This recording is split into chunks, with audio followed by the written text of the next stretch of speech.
Hello, যারা দরবারে এসেছেন, এখানে একটা বই বের হয়েছে, বইটা আপনারা নেবেন।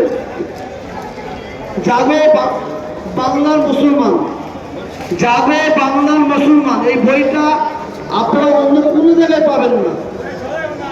এই বইটা আপনারা অবশ্যই সংগ্রহ করবেন। আর ফুটবল শরীফের চেপেরাগার ইতিহাস, দাদা হুজুরের জীবনী, বাংলা, ইংরেজি এবং উর্দুতে তিনটে পাওয়া যাবে।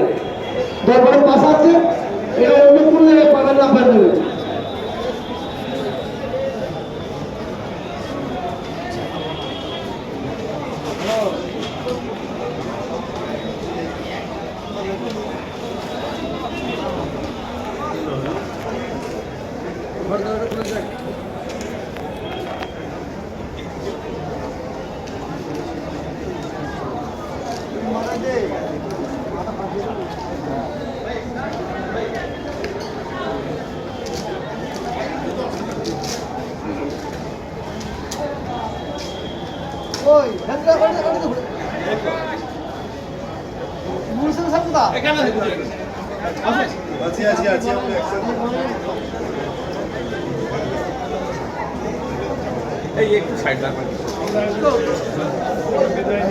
আপনার সঙ্গে দেখা করে আমরা বিদায় নেব বলেছি।